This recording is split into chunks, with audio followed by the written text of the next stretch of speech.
Hello again, everyone, and welcome to The Launch. This is episode 8. We are going to talk about starting to drive traffic to your website.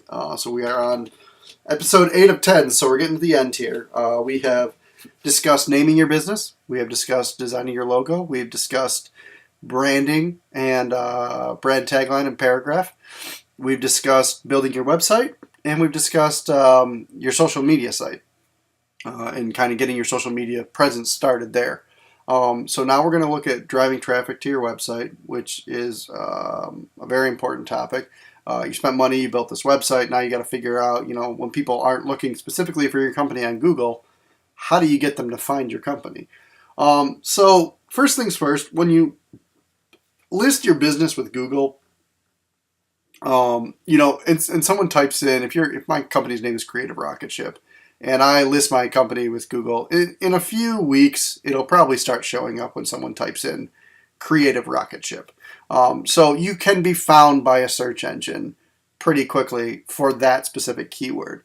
But if you want to start ranking, if I want to start ranking for web design company or logo design company, any of those services, SEO, it takes a little bit more work than that to start ranking for those keywords because there's a lot of competition for those. People have already been working at it for a long time, and now you just came in the game and you can't go straight to the top. There's no way around it. So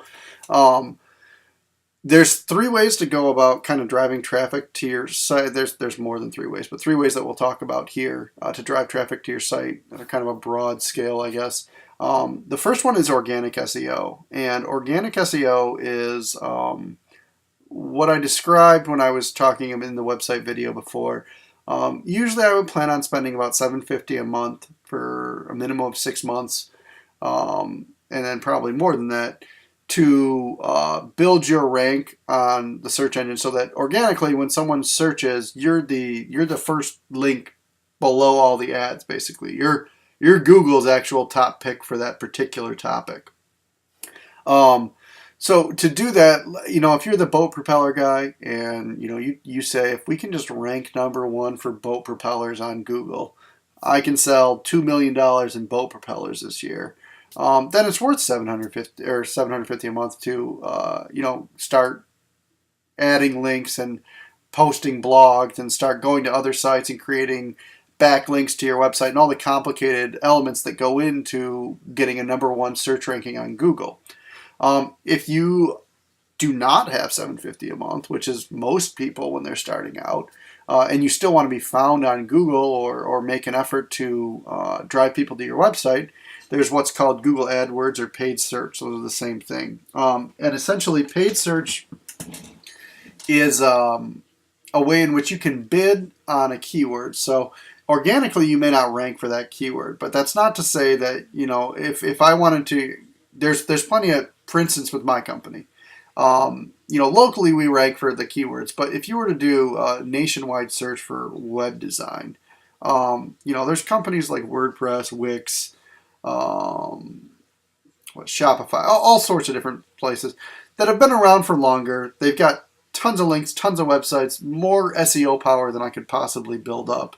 And the reality is that I'm just not going to jump them for a number 1 organic ranking on Google without spending as much or more than them, and it, to my business, would not justify itself. So what you can do is do what's called a paid ad, and you can essentially select your budget, and as you go, Google will sometimes recommend a budget. They can start as low as $5 a day sometimes, depending on the keyword. They could start at $20 a day if you've got specific keywords that you're looking for. But generally, the more common the keyword, the more expensive it's going to be. If our boat propeller guy is selling boat propellers, you might be able to get a pretty good rank on those through paid search because not a whole lot of people are probably trying to rank for boat propeller. There's probably a set of competitors, maybe 20 companies, but it's not like the competition for flat screen TV or HD TV or 3D TV.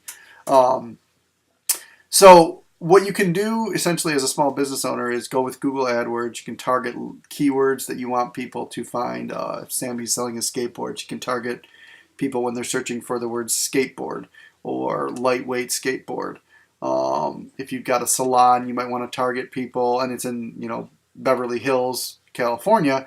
You might want to target salon Beverly Hills, California as a keyword. So if you're working with I recommend working with someone on this. If you don't have the ability to work with someone, you can go to something that's called Google's Keyword Planner. Write that down. It's called the Keyword Planner.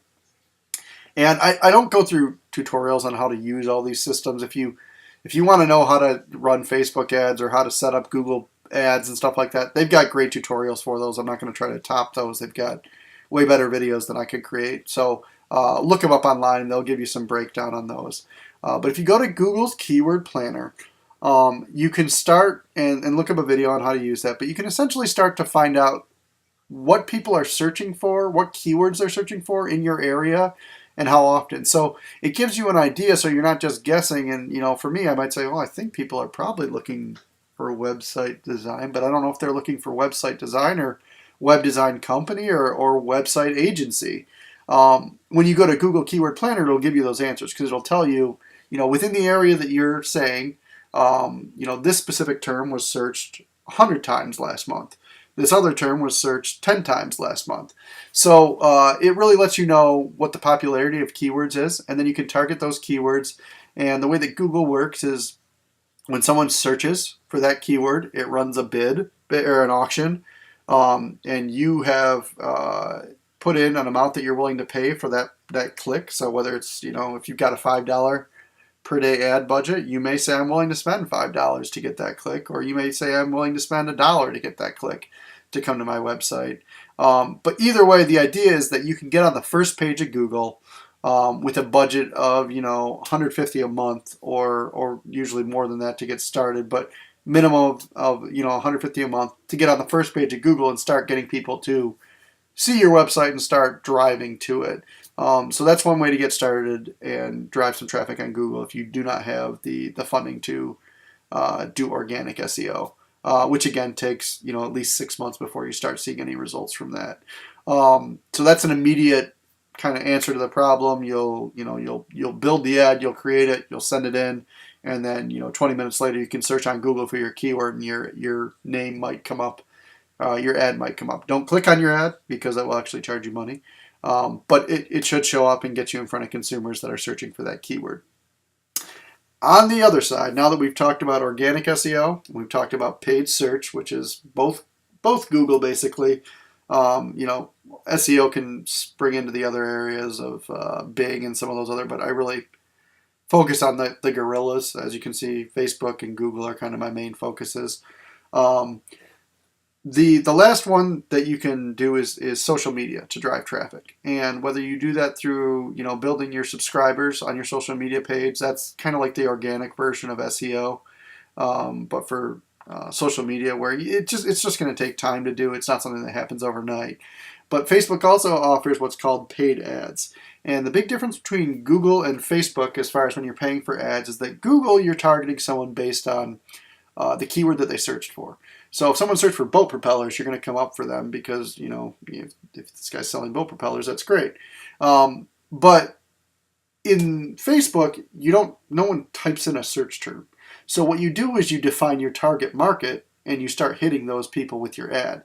And it can be very powerful in some cases because you can get a lot more exposure a lot of times for a lot less money. You can start on Facebook easily for $5 a day. And then all that you'll be doing is maybe not getting in front of as many people. But Facebook charges you more by the impressions. So how many people you're getting in front of out of your target market. So when you're doing marketing on Facebook, you are defining your target market. You're saying, for Sammy Skateboards, he wants to target males between the ages of, 16 and 25, whatever his target market may be for that small group. And he can say, I want them to like X Games. I want them to be interested in these things. The nice thing about Facebook is that because everyone has Facebook, I, for example, click that I like the Detroit Red Wings because on Facebook I want updates on the Detroit Red Wings. And if they won their game or something like that, I'd like to know about that. Well, now Google has that information. So if the Detroit Red Wings come on Facebook and they say, hey, we want to try to sell some tickets, or if an apparel company comes on that sells Red Wings licensed goods, they say we want to sell products. They want to target people that like the Red Wings. Well, they know that I like the Red Wings based on the data that I gave them. So that's why Facebook is unique, is that you can target people based on their interests. So while Google, you're getting in front of your target market because they're searching for your keyword, Facebook is a great way to continually stay in front of your target market, where you can define who you want to be in front of, and then consistently target those people kind of in the middle of their day. It goes right in their news feed as they're on their social media. So it's a nice way to kind of sneak yourself in there and pick who you're advertising to based on their personalities versus what they're searching for alone.